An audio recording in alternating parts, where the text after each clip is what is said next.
Hello crafty friends. Today I have a card for you that I made with supplies from the February 2022 SCT Sampler. So I used the pattern paper from that sampler. This card base is a Nina Solar White 110 pound. And here is the pattern paper that I use cut down to size. And then I use these dies. These are from Amazon.com. And you get quite a few pieces. There's like 36 pieces all together. Each one has 5 pieces. But then you also get those little pieces that like cut out this little heart here. And I'm doing this little heart in purple to match the little pieces from the flowers that have those purple accents. And then the butterfly comes from Dollar Tree. Now this ribbon I think is from Walmart, and I just thought it matched the orangish color in this card, so that's why I decided to use it. So I'm just going to adhere this heart here, and I'm going to put that on my tag. Now I do play around a little bit with the layout here, you'll see in just a moment, but first I'm going to use my scrapbook adhesives to put on my card panel. I think this is kind of a cool look with these beautiful flowers and then that like ledger. It's kind of a neat look, sort of multimedia in a way. So here I go with my tag. I just tied that ribbon on there. I think I did that off camera, but I decided to go ahead and trim this down. So I'm going to remove this ribbon and then run this through my die machine to be able to make it smaller, because I thought it was a little too big and I didn't want it to cover quite as much area.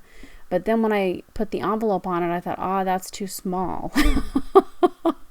So you'll see my workaround here in just a moment. I'm just going to put that back on there like that, but I'm going to use some dimensional foam adhesive to pop up the tag, and then the frame will be at the bottom. So kind of a cool workaround. It worked out. I like it. So we'll have to see what happens here in just a moment. I'm just going to use some Tombow Mono to adhere that frame down.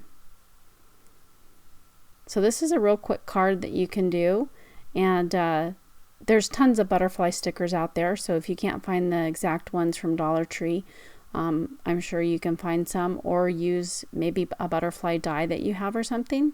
So I'm just using these tweezers here. These are reverse tweezers, so when you squeeze them they open, otherwise they stay shut. Then I'm going to use some foam adhesive to pop up that tag there. I'm just trying to remove this blue release paper. It's not the easiest to get off. There we go. And then I'm going to put that right on there. And then all I have to do is adhere that sweet little butterfly. The pink in the butterfly just seems to match very nicely with the pink in those flowers.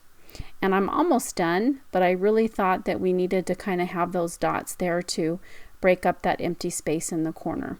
So I'm going to put those on there just like that. And I think that's really pretty.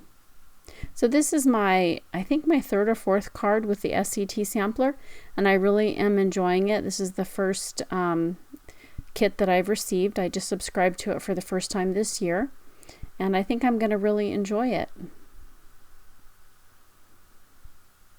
I really do like making cards with pattern paper. It's a lot of fun. You can just let your creativity and imagination run wild. Now here's a little tip for you that I wanted to share. I often keep the little plastic containers because I can store like my stickers on this ring. So I just use that plastic piece to help me slip it back in. Otherwise it always sticks to that sticky part. So that's just a cute little tip that I wanted to share with you. A quick little tip. So thanks for watching. Don't forget to give me a thumbs up and a subscribe and hit that notification bell, and we will see you next time. Bye-bye.